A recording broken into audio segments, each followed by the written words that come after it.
Hey guys, let's see, bringing you another video. Now, welcome to a patch note breakdown. So this is for patch 14.17. Hilariously, we're not even getting far from Worlds, by the way, which is kind of mad. It's a fairly big patch, I think. I don't know why there's a crown here. It's not the Worlds patch, is it? No. Is worth knowing. I was supposed to be doing my 12-hour live stream today, so this was going to be live streamed with chat interaction, but I'm not feeling 100% today. So just to actually say, because I'm over 2 weeks ahead in our normal commentaries because of that alphabet challenge. Like, if you think about it, I completed the alphabet challenge in 1 week, but that's 26 games. So that's 2 videos a day. That's 13 days right there of ahead of content. Plus doing, you know, a patch note video, doing some dev videos, like the dev blog video reactions and stuff. Yeah, we're over 2 weeks ahead. So you're not going to get the updates for a while, but just to say, I have moved the 12-hour live stream to this upcoming Thursday. I actually did like a 6-hour 20 stream today. I'm going to do like a 5-6 hour stream tomorrow, but yeah, if you want to come over to the stream on Thursday, I should be live from 10 a.m. UK time to 10 p.m. UK time. But yeah, so it's worth knowing they're taking another swing at AD carries and solo lanes. We're also taking a swing at tank supports. What about mages? What about, you know, take a swing at mages? Not burn mages. What about burst mages? What about them? But anyway, so we got patch notes. Quite a lot of champs. We got nerfs, hilariously to say, some AD carries. So Ashe, Aurora, Ezreal, Katarina, surprise, surprise, Kenan, LeBlanc, Pike, Rumble, Senna, Seraphine, and Sylas. And then buffs to Caitlyn, Graves, Kindred, Rise, Varus, Twisted Fate, and Leandra. Also worth knowing, obviously over here, you've got the kind of color spectrum of the ratings that they're kind of applying the nerf because of. And Aurora is all rating brackets. So that's average play of Iron to Emerald 3. Skilled play is Emerald 2 to Diamond 2. Elite play is Diamond 1 to Challenger. And then Pro, obviously, is separate. So Aurora's all tiers. Technically, Ezreal is mainly for pro play. Katarina is everything but pro play because she's not a champ you play in pro play. Kenan pro play. But yeah, a lot of these are solo queue orientated nerfs apart from Ashe, Aurora, and Ezreal. And Kenan, I guess. And also, good job to Riot as a colorblind person. They have picked 4 colors that are completely away from each other on the color spectrum to most colorblind people, I'd imagine. So I actually can tell the difference, which is pretty cool. We have system changes to absorb life, cut down, fleet footwork, Warmogs, and celestial opposition. And then we've got new battle. Oh, that's why. I was wondering why this crown was here, because we're getting battle queen and battle princess stuff. Unfortunately, we also have 2 new scumbaggy priced skins for Divine God King Darius and Fallen God King Garen. So the idea between this, which again, it's a really cool idea, and I like these skins. I'm not spending $200 per skin because of the gacha system. The idea is obviously, you know, in their normal God King, you've got Garen in the white armor, you've got Darius in the black armor. The idea is these are swapped. So Garen now looks evil and Darius now looks heroic, which is a really cool idea, but yeah. Anyway, matchmaking improvements, number 1. So recently we've seen a lot of player feedback around issues surrounding the balance of blue side, red side, and off-roll balance. What about duo queue parity as well would be nice. But this patch, we're making changes to better match off-rolls, including matching secondaries as if they were off-rolls. That's cool. We've also made some improvements to make team versus team balance feel more fair and not repeatedly place the same players on the same teams, especially at the top of the ladder. These changes didn't quite make it for 14-16, but here they're time for real. So we're basically getting these 3 things, which is increased off-roll parity. Both teams should now have more similar amount of players auto-filled or placed into their secondary roles. I really think, again, that's good. And I'm going to take my glasses off because I've got a headache. I think that's good. But to me, the biggest impactful role, if you have autofilled or anything like that, is jungle. When you have a jungle main versus a non-jungler, 9 times out of 10, the non-jungler is going to struggle. You know, because jungle is a very, you know, it's the most specialist role in how different it is to being a laner. It's more knowledge-based than anything else. And someone that doesn't play jungle, a lot of the time, doesn't have that knowledge. So, you know, hopefully this does help that. Okay, you have a jungle main against a jungle main. Okay, you have a secondary jungler in their roles versus a secondary jungler. Or we have two autofill junglers. That hopefully will be better. Reduced how large LP gaps could be between players in a game. That's cool. But again, you have to remember at the top of the ladder, there's only so much that they can do. When you have someone at like 1600 LP challenger playing, let's just say on a Wednesday at 2 p.m. in the afternoon, there is not many people in that player's rating bracket, you know, let alone just 300 players in challenger on the bigger servers. Most of those challenger players aren't playing right now, you know, at the same time. So you have to widen the bracket. So it shouldn't be a surprise if a 1600 LP challenger player is playing at 2 p.m. on a Wednesday, occasionally goes against a 600 LP master player or grandmaster player. It shouldn't be a shock that happens. Is it fair? Not really, but there's nothing they can do about that. And then finally, decrease the red versus blue side imbalance, especially in higher MMRs. So there's that. Leaving penalties on the table, we discovered a bug in our lever detection, which resulted in some players not receiving the penalty that they should have received, despite being identified as a lever at the end of the game. This in particular affected players who triggered remakes by leaving very early on in the game, meaning a lot of those players weren't getting the consequences that they should have.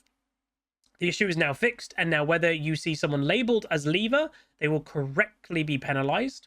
Due to this fix, we expect to issue about 200,000 more penalties for leaving per week. Wow. Okay. Changes to ready check in order to address queue sniping and stream sniping. So this is about kind of pro players, kind of the gambling problem that's kind of happening. And if you're like, what gambling problem?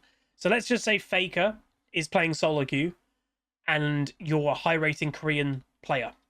What is kind of unfortunately been happening is players as a high rating Korean player would be purposely sniping to get into a game with Faker, and they want to be on his team, because what they would be doing is on gambling websites, they're on Faker's team, and there's gambling websites that are is Faker gonna win this game of solo queue right now?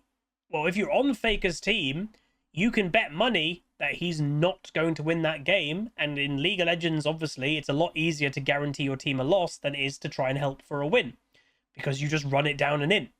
And, or you try to make it not obvious and you kind of soft in, and that's making a lot of people a lot of money. And that's obviously not great, because it's kind of completely screwing with the whole ladder's integrity. When people aren't playing for rating properly, they're playing to try and kind of fix gambling websites. So what they're doing here, and you know, in order to kind of help this, these players were only really caring about getting into these games with the pros that they can bet on. So if they got into a lobby and they're watching the stream, okay, that's not my game, they would just dodge, and they just were like, oh, go again, try to get in the game with a pro. So what it is we've implemented new penalties for declining ready check. Players will still be able to decline the occasional game if you're otherwise occupied, but these new penalties will affect the people that are repeatedly doing it in a short amount of time. Basically, the people that are declining them until they kind of more or less guarantee that they're in the game that they want with the pro player. So penalties will start with queue lockouts and escalate to bans if players continue to repeatedly miss ready checks. So changes will be live in North America in 14-17 and in all Riot regions the following path. So they're testing it in NA, and if you're like, you know, has this problem hit NA? Yeah, it hit Tyler 1 apparently really hard. And I'm sure it happens, you know, to pro players like Doublelift and stuff like that anyway. Update to ranked restrictions. So having observed a decrease in report rates and a jump in per game KDA for games with ranked restricted players following the changes we made in the Korean server in 14-15, we are rolling out these changes to all Riot regions. So starting in 14-17 this patch, ranked restricted players will be able to return to ranked games only after winning 3 matches in quick play or draft. I love that change. The reason why I love that change is there is a big community, and Riot has always said it's a larger community than the ranked community, of people that just play normal games. And you can have decent MMR in normal games and you can take it fairly serious, but you just don't want to go into ranked for whatever reason. Well, that kind of community felt that they were just being punished by sending the toxic ranked players to go, hey, you just need to play 5 normal games to get back into ranked. But the problem is, these are toxic ranked players. They weren't taking the normal game serious, and a lot of them were forcing losses as quick as possible just to get the 5 games over with. Well, now you have to win 3 games. You might lose 1 out of the 3. You may lose 2 out of the 3. You may lose 3 out of 3, and you've got to play 6 to get back into ranked. But you have to win games to get back into ranked. So, you know, yeah, they can maybe be toxic in chat, but they have to play properly to get the wins. I love that change. That's way better, because then to the people playing normal games where they've just had ranked players run it down to make a game last 6 minutes, and they have to just do that 5 times to get back into ranked. Well, now at least those normal players, yeah, they get toxic ranked players, but they're getting toxic ranked players who need to win the game at the very least. So that's good. And Infernal Cinders adjustment. So again, Infernal Cinders, I think to a lot of people have felt very, you know, meh. That's the Infernal Dragon, where when it becomes the Infernal map, the little fire cinders that are around the map that you collect. I don't mind the collecting minigame, but they just don't give a lot. So Infernal, the spawn rate was 2 to 3 of them spawn every 14 seconds. It's now 2 to 3 of them spawn every 20 seconds, but you're getting haste per stack. You're getting 1 haste per stack instead of 0.6. So you're getting more bang for your buck the more you pick up. So that's cool. Let's get into the champions. So Aurora, our damage decreased. So again, very powerful champion, Aurora. You know, very modern, you can kind of call her. Definitely a new League of Legends champion in a few aspects. So they're just saying we're taking down about 10% of her damage for her ultimate. So the ability power ratio is staying the same, but yeah, she's losing at maximum 75 damage at rank 3, obviously level 16, but 25 damage at rank, 1 at level 6, and 50 damage at rank 2, level 11. So it's not terrible, it's just trimming off the edge if they do think, she is somewhat of a skill-based champion, somewhat, but yeah, her damage has been a bit too high, so I'm kind of okay with that. Ashe, base health decreased, so again, AD carries, in theory, their weakness should be that they're killable, and weirdly, AD carries have not actually been that killable for the last few weeks, hence why they're also been pretty good in mid lane, where notoriously champions in mid lane are designed to kill AD carries, but that when you're having AD carries going in mid and winning lane, it kind of tells you that AD carries are a bit too strong. So base health is going down by 30, which is considerable. That's the kind of thing if you go for a level 1, level 2 fight where, you just survived last patch, in new patch, you're now dead. So that's cool. Caitlyn, again, may seem weird that they're buffing an AD carry, but Caitlyn, I will say, is definitely on the weaker side of the AD carry-ness. And that's partially because a couple weeks, months ago, whatever you want to call it, Caitlyn was the most OP AD carry for like a patch or two, and they did tone her down then, and then they did the other AD carry buffs. So she didn't really get the full power of them because she was already in a nerfed state. So they're buffing up her attack speed ratio, which I'm fine with. And then her Yordle trap, they're just making it a lower cooldown. Considerably at rank 1, 4 seconds is nice. But it's not like going, oh, she's going to do 1 billion more damage. This is more utility than anything. So that is completely fine. That's cool. Ezreal, obviously, definitely been one of the key winners of the AD carry buff. I have seen Ezreal's in even top. I've seen him mid a lot. I've seen him in bot lane a lot. For a champion that is one of the highest skill AD carries in the game, because you're not just right-clicking. You have to right-click. Good Ezreals do auto-attack, but he's also all skill shots. He's been really strong, and he's become a lane bully when historically he's not really ever been that. He can poke a bit, and yeah, he can bully a bit, but he has never had ultimate kill pressure in lane phase. Well, now he's had it.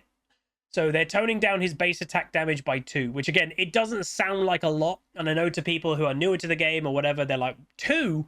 That's going to do nothing.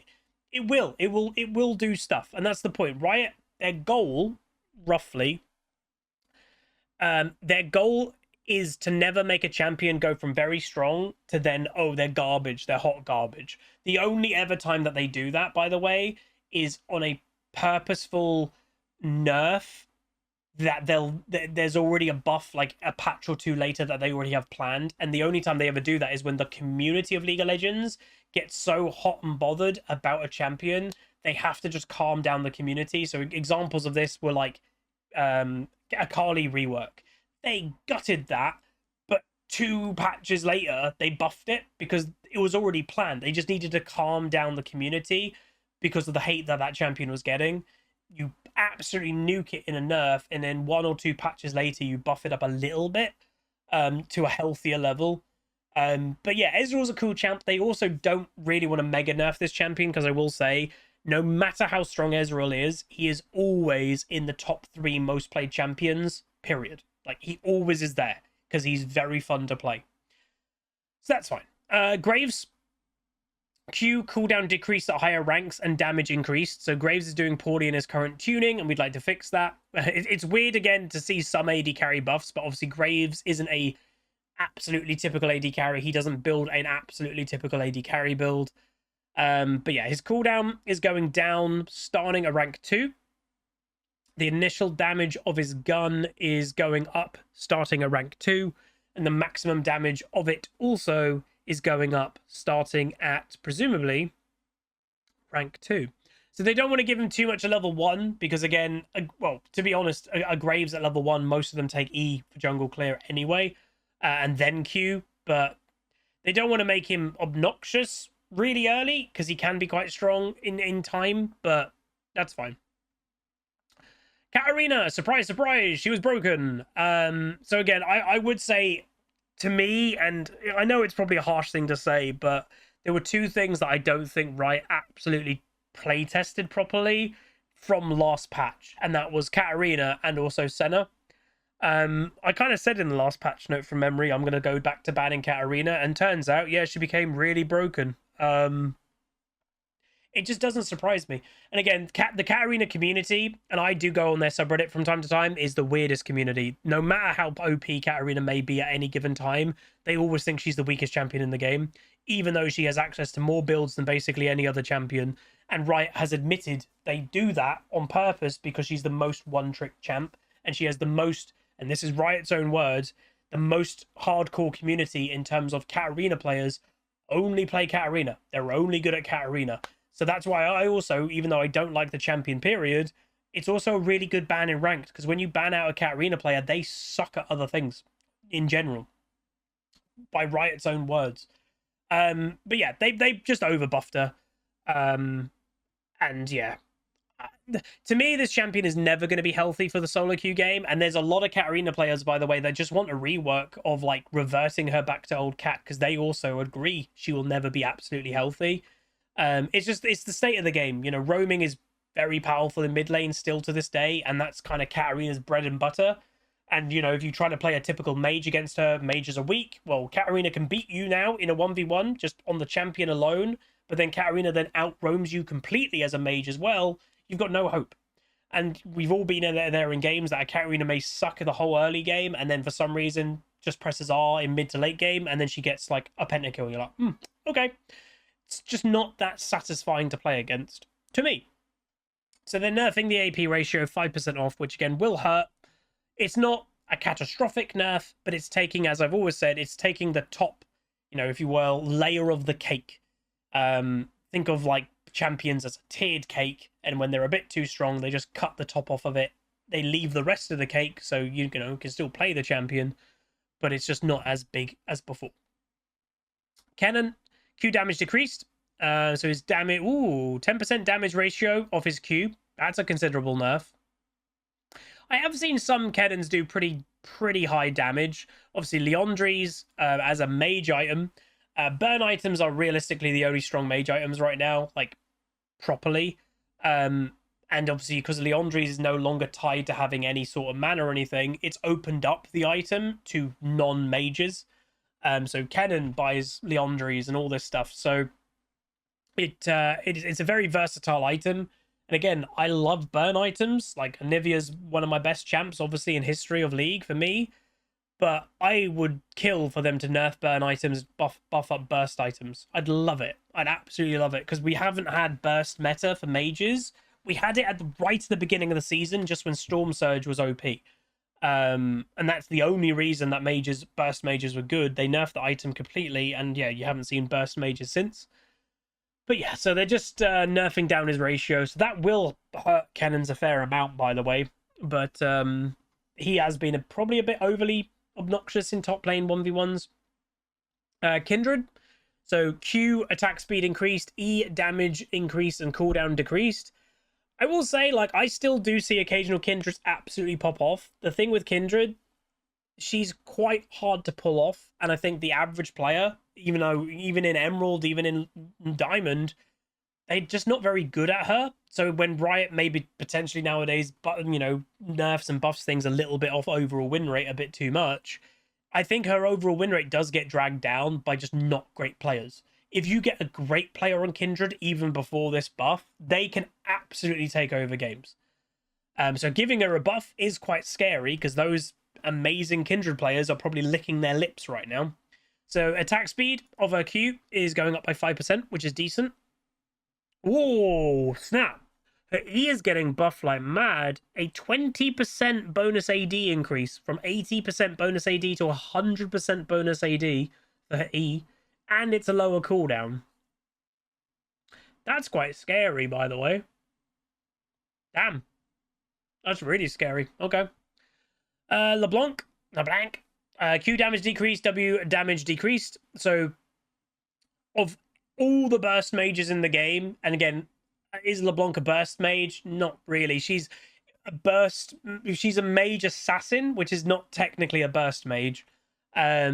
But yeah, LeBlanc is, if you want to put her in that category, has definitely been the best solo queue burst-ish mage you can play for like the last while. But it's more because she's more of an assassin than a burst mage. So magic damage of her Q is going down in AP ratio, and her W is also going down in AP ratio. 5% from both of them. So again, she will feel that nerf, but yeah, her damage has been pretty damn high for quite a while. So I'm okay with that, but it kind of sucks on your best option for any type of burst mage in League at the moment is now getting nerfed. So, yeah. Lysandra, Q damage increase. This champion does no damage, by the way. But yeah, Q damage increased, R slow increased at lower ranks. So her damage... Her Q is going up by base damage, starting at rank 2, from, a 5 damage increase up to a 20 damage increase at rank 5. No AP ratio increased. And then her R is also getting a slow increase. That's nice. 15% from rank 1, 15% more for rank 2, and it's still 75% slow for rank 3. That's good. Obviously, whenever she either ults herself or ults an enemy, the tomb, the circle around slows. That is a lot better for just her team fight prowess, so I like that quite a bit. Her damage is still going to be probably quite low, though. Pike, base armor decreased, so they're just nerfing him because he's performing a bit too well in solo queue. Because again, damage is king in League of Legends still, and Pike obviously does damage for a support. So there's that. So they're just making him they're not nerfing his damage, because that is everything about Pike. They're nerfing his survivability, so you have to be smarter when playing Pike, and that's a good nerf. That's a smart nerf to do. Rumble, passive damage decreased, so on hit damage was 5 to 40 based on your level, plus 25 AP, plus 6% target max health. It's now going 5 to 40, staying the same based on level, 25% AP ratio, but it's a 5% target max health instead of 6. So yeah, just nerfing down his tank killing capabilities a little bit. I'm okay with that. That's fine. Rise. So again, Worlds is coming, so you're potentially going to start seeing buffs to Worlds champions. Rise is one of them.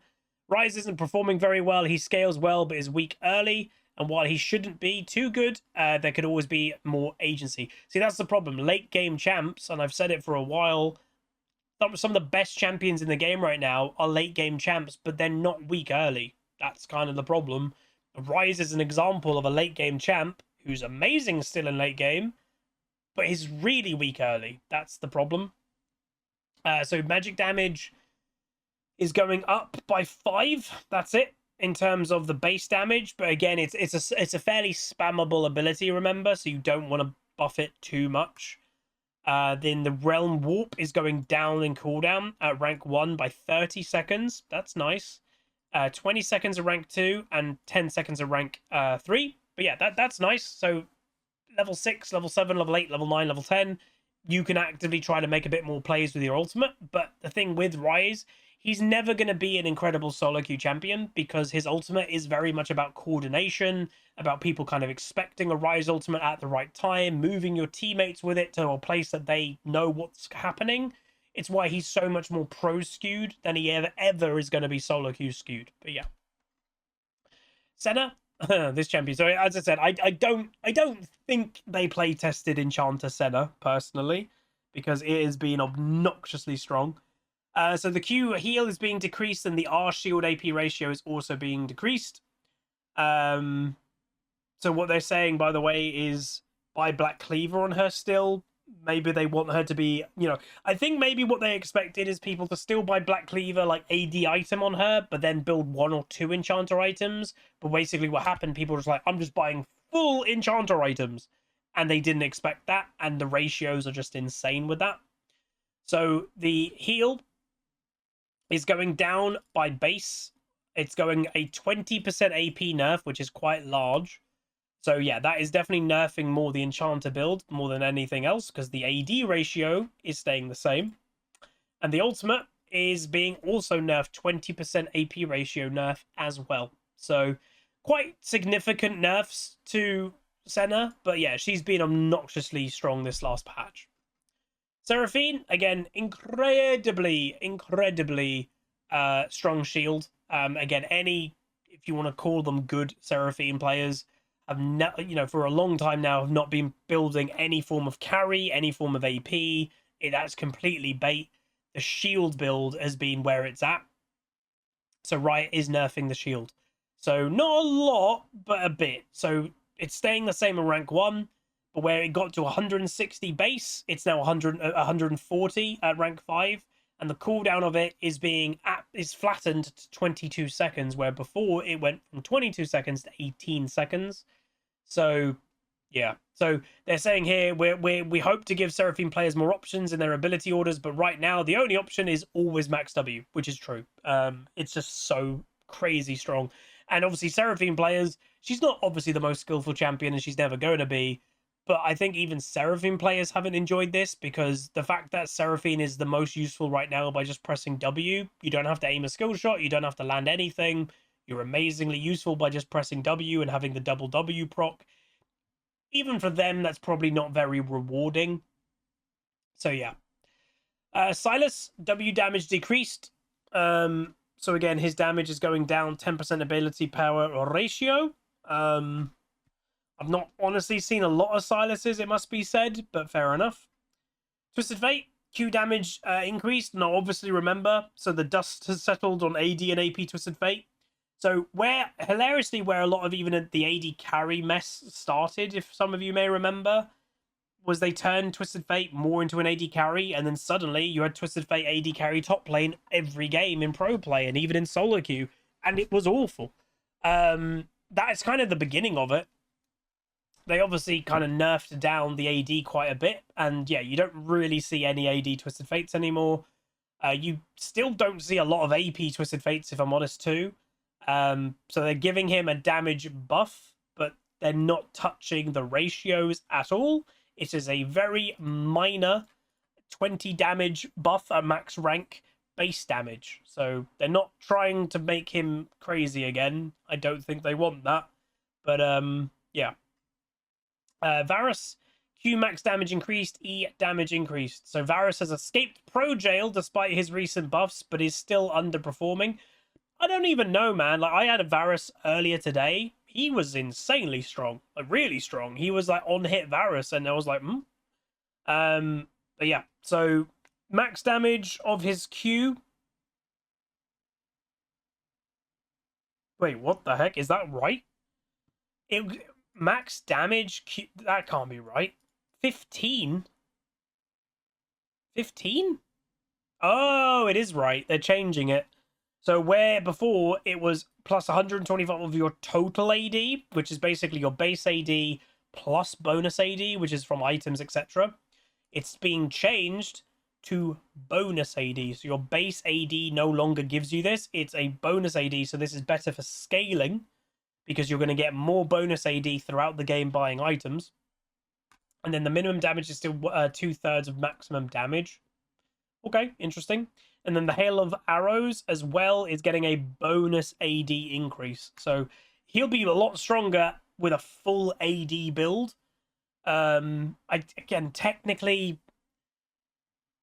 what gives more AD? Does a lethality give higher AD, or does a crit build give more AD? Because that's what you're probably absolutely wanting.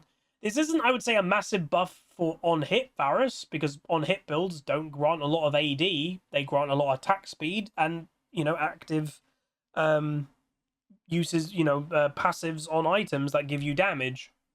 But yeah, interesting. Item changes. Warmogs. They're nerfing it again. Yeah, they are. So because people got used to basically rushing Warmogs on a lot of supports, they are still doing it, even though it got harder to hit the proc. That you, instead of having, I think it was 1100 health, it's now 1500 health or something that you need bonus or something like that. They're making it 200 gold more expensive, and they're also making the movement speed go down by 5%. That is quite, the movement speed is bigger than anything, because obviously what a tank support a lot of the time wants is movement speed to engage or to roam. So that's actually really a big nerf to Warmogs, by the way. Celestial Opposition is too dominant. So it was doing a slow for 2 seconds. It's now 10% less slow. And also not for 2 seconds, it's 1.5. So they're just toning it down in hopes that there's other options out there. Runes. So Absorb Life, this is partially why AD carries have been so good in mid lane. So though its win rate is pretty close to comparable options in precision, we'd like if Absorb Life was a rare pick for when you really need it, instead of a default pick that wins your lane through sustain. This patch, we're making Absorb Life weaker on average, meaning it should only come in when you really want to recoup health, especially late game. So we're adjusting the formula here, and this is how it's going. So level 1 to 5 based on level is now moving to level 1 to 2. Don't know what that means. Level 6 to 7 based on level.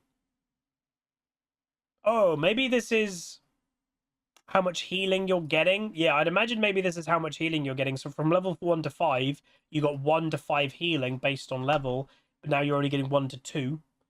Levels 6 to 10, you got 6 to 11 healing. It's now 3 to 7. And levels 11 to 18, you got between 12 and 23 healing. It's now 8 to 23 based on level. So massively nerfing it in early lane phase, and that's, again, it's been a major thing of why an AD carry can bully out things, is because they do a decent damage, but they're also healing more with both a Doran's Blade and Absorb Life. So that will hurt it a bit, which is good. Cut down. So we're walking back our 14.11 buff to cut down because it no longer needs the extra push. As of now, it's both popular and strong. So the damage threshold was above 50% maximum health. It's now above 60% maximum health. So being a little bit more forgiving at, you know, higher healths. Fleet Footwork, again, very powerful for sustain. So you could go, you know, mid lane, Absorb Life with Fleet Footwork, and your sustain was absolutely mad. So they're nerfing it, that you're getting less movement speed. So you used to get 20% movement speed on prop for 1.25 seconds. You're now getting 15% for 1. And the heal was 5 to 120 based on your level. It's now 5 to 100 based on level, so just less healing in general. Aam Clashes this weekend. Bug fixes. Interesting. We're getting Misfortune VFX update, apparently. Correct lane indicators. Bug fixes to specific champions. Arena changes. ARAM stuff. Obviously read that if you're going to take part in Aam Clash. And that is it. That's the patch. So overall, interesting patch. It, you know, some of it is well, a lot of it, let's be honest, is Riot actually nerfing stuff that they previously buffed. They're nerfing AD carry stuff. They're nerfing Katarina. They're nerfing Senna. So yeah, quite a lot of it is Riot did buffs that didn't land very well, and they're having to fix it. And again, that's always kind of a sucky thing, because this patch has now mainly been used to try and fix problems that Riot themselves put in the game in the last, month to 2 months, instead of looking at different ways to get champions who currently aren't really good or being played, buffing them up, because there's only so much they can do per patch. So hopefully this lands well, and maybe in 2 weeks' time, the next patch will be more about champions that aren't played very much, rather than fixing problems that Riot themselves kind of created. But that's going to be it. Hopefully you guys enjoyed. Let me know what you think of the patch down below. If you made it to the end of the video, say banana in a comment, and I'll know you made it to the end. But yeah, please do like it. Please do comment. Please do subscribe. And I'll see you guys next time. Peace. Call down the reckoning to bring back hope and peace. Restore our glory to live forever. Bring down the dark regime. I know how to unleash eternal